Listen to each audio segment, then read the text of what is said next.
गुजराती बहू की वापसी। ले लो, अरे ले लो गजरा लेंगा, ले लो डांडिया, ले लो। अरे बहू, ये क्या लगा रखा है? तेरा पैसे कमाने का दिमाग ये तो सोच ले कि जहां तू ये सब बेच रही है कोई नहीं लेने वाला। गुजराती बहू हंसा जवाब देती है। अरे क्यों नहीं लेगा? डांडिया का मौसम है तो क्या लेंगा नहीं लेगा है? अरे बेवकूफ औरत, ये चेन्नई है। यहाँ इन सबको ये समझ में नहीं आता है। अरे किसी साउथ इंडियन को लहंगा पहने देखा है क्या? वो भी इतना चमकीला शीशा और रंगीन धागा वाला। ये देखो सासू माँ, यहाँ खड़ी होकर ना उल्टी पुल्टी बात मत करो। जिसको लेना है वो जरूर लेगा। हाँ, बहू सास की बात सुनकर हंसती है और घर चली जाती है। बेचारी बहू सारा दिन सारी शाम दुकान में बैठती, लेकिन बहुत ही कम दुकानदारी के बाद जब रात को घर आती है तो आ गई महारानी पैसे का ढेर लेकर। जा जाकर खाना बना। माँ, वो थक गई होगी, खाना बाहर से मंगा ले क्या? हाँ हाँ, क्यों नहीं। सारा दिन घर की कोई जिम्मेदारी तो लेनी नहीं। अरे पैसे कमा कर लाती तो भी कोई बात है, लेकिन ना जी ना। क्यों? बाहर से क्यों मंगाए? यह कल मुही ही बनाएगी। बहू को गुस्सा आ जाता है। वो किचन में जाती है और माँ के दिए फाफड़ा के साथ अचार रखकर ले आती है। लियो खाओ और ठूस ठूस कर खाओ। हाँ? ये क्या है? ये कैसे खाऊं? ये कैसे खाओ का क्या मतलब होता है? जैसे पूरा गुजरात खाता है वैसे खाओ। मेरी माँ ने तो बहुत सारे भेजे हैं। हाँ, बेचारी सास क्या करती, जो था वही तो खाना था। वैसे भी बहू को ताने दे देकर उसके अंदर की सारी एनर्जी खत्म हो गई थी।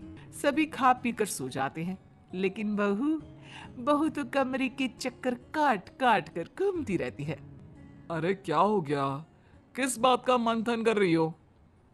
ये समझ में नहीं आ रहा है कि यहाँ गुजराती कल्चर का सामान कैसे बेचूं। और ये किसी को समझ में ही नहीं आता कि डांडिया क्या है, लहंगे में शीशा क्यों लगा है, और फाफड़ा है तो रोटी इतनी कड़ी क्यों है। क्या करूं भाई साहब, समझ में नहीं आता। एक तो तुम गुजराती भी ना बड़े मेहनती होते हो और चाहते हो कि सारा माहौल उन लोगों के रंग में ही रंग जाए। ऐसा ही कहा हो। वैसे रंग में तो हम किसी को भी रंग सकते हैं। देखो, तुम्हें नहीं बना लिया क्या अपना है? ए चलो ना डांडिया खेलते हैं। हाँ, अरे पागल हो क्या? रात के 1 बजे डांडिया? अरे चलो ना, बहुत मजा आएगा। खेलते हैं ना डांडिया बाहर आंगन में। चलो तो सही, प्लीज मेरे खातिर। हाँ? पति को हंसा से इतना प्यार था कि वो उसकी बात को मना नहीं कर पाता। और फिर क्या था, आंगन में गाना बजता रहता है। ए हेलो, रंगीलो मारो, पति नाचते हुए कहता है। अरे वाह हंसा, बड़ा मजा आ रहा है। दोनों पति पत्नी डांडिया करने लगते हैं। गाने की आवाज से आसपास के दो परिवार बाहर निकल आते हैं। साउथ इंडियन पड़ोसी कहता है। अयो यार, ये क्या करता जी? ये डंडा क्यों मारता भाभी जी का, वो भी रात में? अरे लगता झगड़ा हो गया जी दोनों के बीच। अरे तो हंसता क्यों है जी, मार मार के एक दूसरे को डंडा? मेरे को लगता कि जिसका डंडा लग नहीं पाता होगा वो ना खुशी से हंसता होगा, ठीक है ना? मेरे को भी यही लगता, लेकिन गाना क्यों लगाए? मेरे को लगती लोगों की गालियां और लड़ाइयां ताने ना सुनाई देना, इसलिए। हंसा देखती है कि कुछ लोग खड़े हैं। वो गाना बंद कर देती है और उन लोगों के पास जाती है। देखा, मजा आ रहा है ना हम लोगों का डांस देखकर? हाँ लेकिन ये डांस है, मुझे तो लगा ये कोई लड़ाई चल रही है। लड़ाई, वो भी आंगन में? ये ना भाई साहब ना, आइए ना, हम आप लोगों को भी सिखा देते हैं। फिर क्या, वो सभी को कॉस्ट्यूम पहनाकर गाना लगा देती है। सबके हाथ में डांडिया और सभी गुजराती धुन में नाचना शुरू कर देते हैं।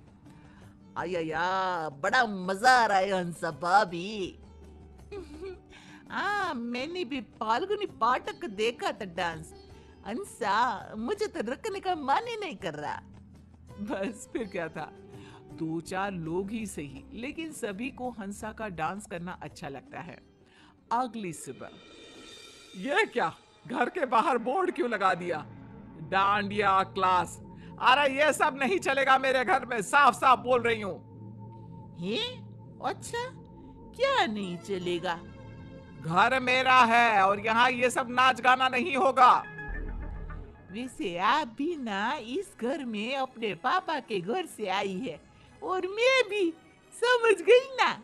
और जिसे आप नाच गाना बोल रही है ना, वो नाच गाना नहीं है बल्कि कला है, साहित्य है, देश का संस्कृति है। अरे बस बस, अपना सामान बेचने के चक्कर में पूरे साउथ को डांडिया करा दे तू। ये तो इसमें गलत क्या है? हाँ, जब मैं यहाँ के कल्चर को एंजॉय करती हूँ तो मेरे कल्चर को भी ये लोग समझे। और ये तेरा मेरा क्या है? हैं? हम है तो सब भारतीय ना। अब चलिए बाहर जाकर खड़ी हो जाइए, कस्टमर आते ही होंगे। हो बस फिर क्या था, एक एक करके लोगों का घर में आना शुरू होता है। हंसा पहले डांस सिखाती, फिर लहंगा और सारा सामान पैक करके थमा देती। अरे वाह बहू, बड़े नोट छाप रही है, क्या बात है। ले, अब वाह वाह कर रही है, हैं? नहीं तो सारे दिन ताने दे दे कर मेरे तो कान खा जाती थी। अरे ला बहू ला, यह गड्डी ना पैसों की मुझे दे दे। वो क्या है ना, मेरी तिजोरी काफी दिनों से खाली है। ये रहने दो। हाँ, मेरी मेहनत की कमाई है। आपका बस चलता तो कब का बंद करा देती। नहीं जी नहीं, मैं कुछ नहीं देने वाली आपको। हाँ। सास को बहू पर गुस्सा आ जाता है। अच्छा, तो ये चालाकी, मेरे घर को धर्मशाला बना दिया और पैसे के नाम पर ठेंगा। रुक, बताती हूँ तुझे। एक रोज सास चुपके से सारे लहंगे काट देती है और डांडिया में कील लगा देती है, फाफड़े में चींटी डाल देती है और खुश हो जाती है। अब पता चलेगा चालाकी देवी से पंगा लेने का क्या हर्ष होता है। एक कस्टमर, हंसा भाभी ये देखिए, ये लहंगा मैं कल पैक करके ले गई थी। अरे लहंगा फटा था, सबके सामने मेरी बेइज्जती हो गई। थोड़ी देर में दूसरी, अंसा, ये डांडिया, इसमें तो कील निकली हुई थी। मेरी बेटी के हाथ से ना खून ही खून आ रहा है। तभी तीसरी, ये फाफड़ा, छी छी छी छी, पूरा चींटी से भरा। इससे तो अच्छा हमारा इडली डोसा। ना जी ना, हमको कुछ नहीं चाहिए। बहू परेशान हो जाती है और रोने लग जाती है कि कितनी मेहनत से सारा बिजनेस जमाया था, एक पल में ही सारा धरा का धरा रह गया। तभी सास आ जाती है। अब आया ना मजा, कहा था गड्डी दे दे, मैं रख देती हूँ तिजोरी में, लेकिन नहीं, भुगत अब। सास की बात सुनकर हंसा समझ जाती है कि ये सब तो सास का किया हुआ खेल था। ये आपने ठीक नहीं किया हो। मैं भी बदला लूंगी। ले ले, क्या बदला लेगी? देख बहू, तेरे साथ मैं सारा दिन तेरे काम में लगी रहती हूँ, तेरे कस्टमर को सामान दिखाती हूँ, बेचती हूँ, सारा दिन घर पर फाल्गुनी पाठक के गाने सुनती हूँ। अरे मेरी नींद भी डिस्टर्ब हो रही है, घर की तो शांति खत्म हो गई है। तू तो पैसे कमाकर खुश है, मुझे क्या मिला बोल? अब बहू को सास की बात सही लगती है। ये माफ कर दीजिए माँ जी, मैं समझ गई हूँ कि ये काम हम दोनों के मिलकर किए बिना नहीं होगा। आज से पैसे की गड्डी आपकी, बस।